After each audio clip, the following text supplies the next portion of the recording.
Olá, sejam bem-vindos ao Entre Amigos.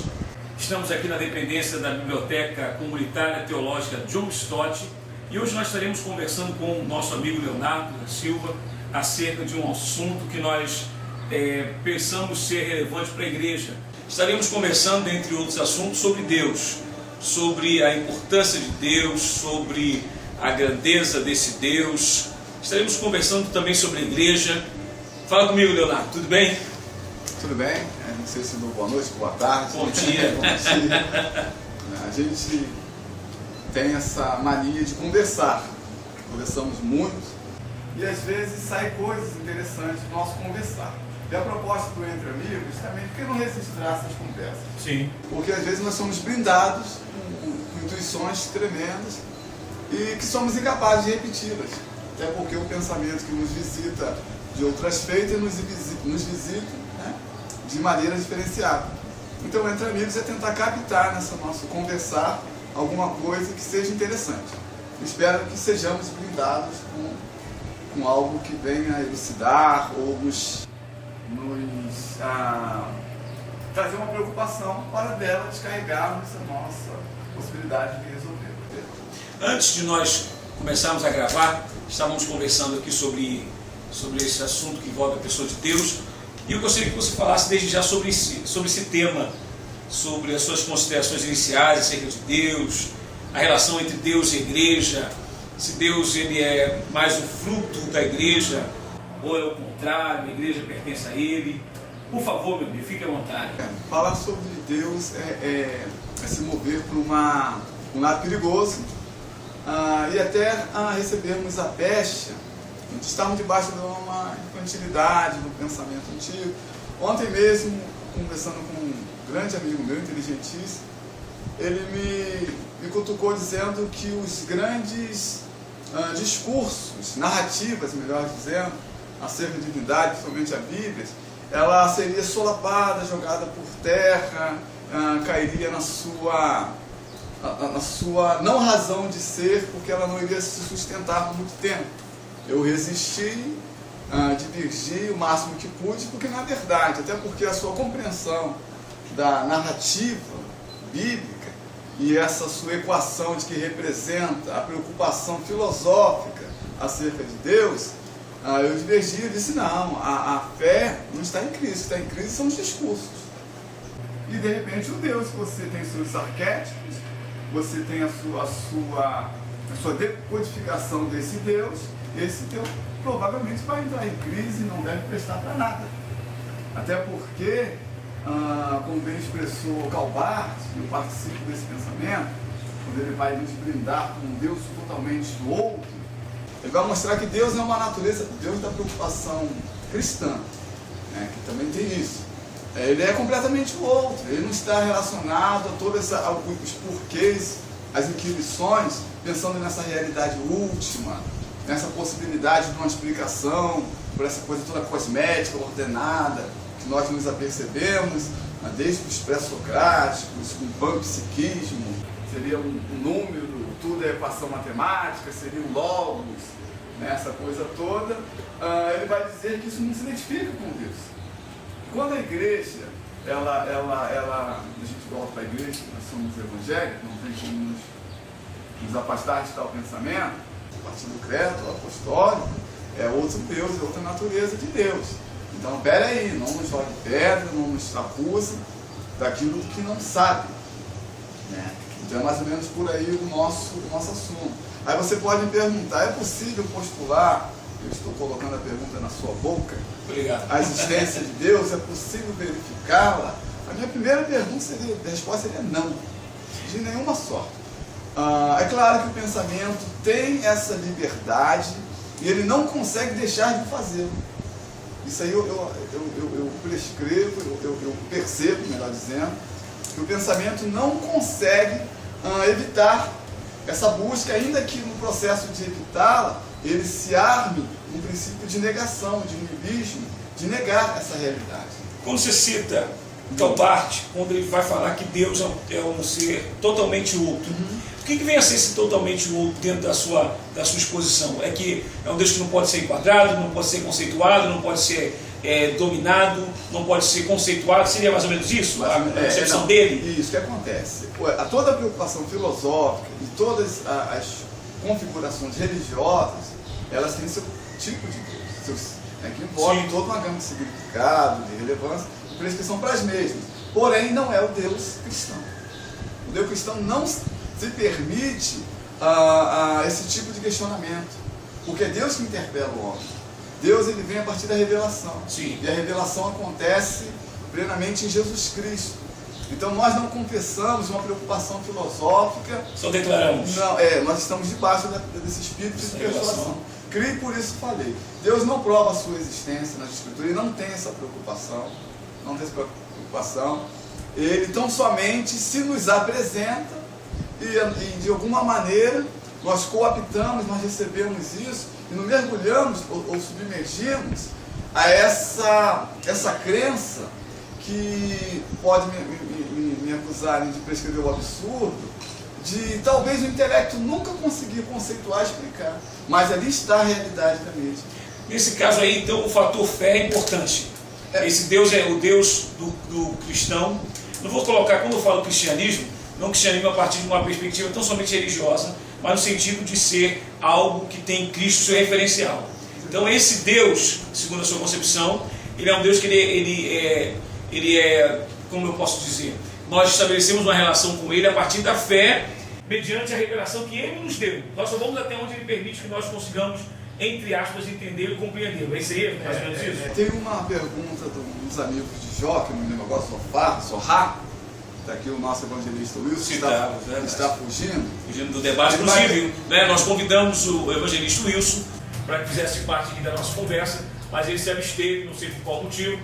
Mas daqui a pouco nós vamos citar até um livro que ele está escrevendo, isso é uma revelação nossa, que ele está escrevendo um livro muito interessante, que fala que todos os caminhos levam a Deus, e até nos inspirou nesse momento. Todos os caminhos levam a Deus? É uma pergunta. Até nos inspirou na nossa conversa. Obrigado.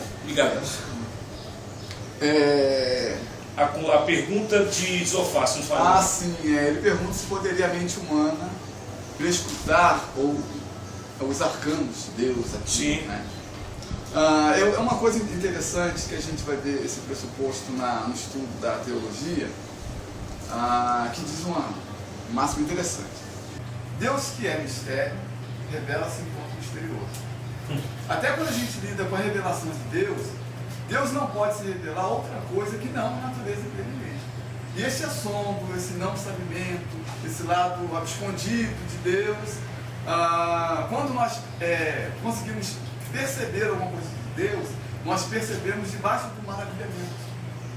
Então não tem a capacidade de nós insultarmos a Deus, de encapsulá-lo, de defini-lo, de achar que o aprendemos. Deus foge desse tipo de presunção humana. Então a fé, como você nos trouxe, a fé é importantíssima. Até porque nós entendemos como fé um elemento gerado por ele mesmo. Por ele mesmo. A gente não pode olvidar da mística no sentido positivo da palavra, que a Bíblia, pelo menos a nossa Escritura, vai nos dizer, de sorte que a fé vem pelo ouvir e ouvir pela palavra de Deus. A fé, ela advém daquilo que do testemunho acerca de Cristo, do que Deus fez por nós, e esse próprio testemunho vai me gerar a capacidade de ouvir o testemunho. Então é algo que a gente prescreve em relação da fé. E a fé, nós lidamos com Deus debaixo dessa perspectiva. Ainda ontem eu estava falando e contando a experiência de um amigo nosso, que Deus não gosta muito de holofotes, de coisas do empirismo, no sentido dessa coisa de a gente conseguir registrar alguma coisa para provar, como se Deus tivesse que dar aceitação nesse sentido. Eu vou ligar isso em Jesus Cristo. Nosso amigo pastor Jonas, pode citar o nome? Sim. Ele contou do caso da lepra, não foi? Sim. Que ele sonhou que Deus falou, vai minha irmã fulana, leva a cicana, que Deus vai curar. Porque ele chegou lá, e Deus em 40 minutos curou a moça de lepra, que já fedia, já estava enfaixada, e foi morrer de enfermidade natural. Agora, cadê o registro, os holofotes, a fotografia? Isso vai para a consciência de quem experimentou esse fato, essa realidade, e só vai servir para ele. Porque é subjetivo aquilo que nós ouvimos, posso colocar tudo em xeque.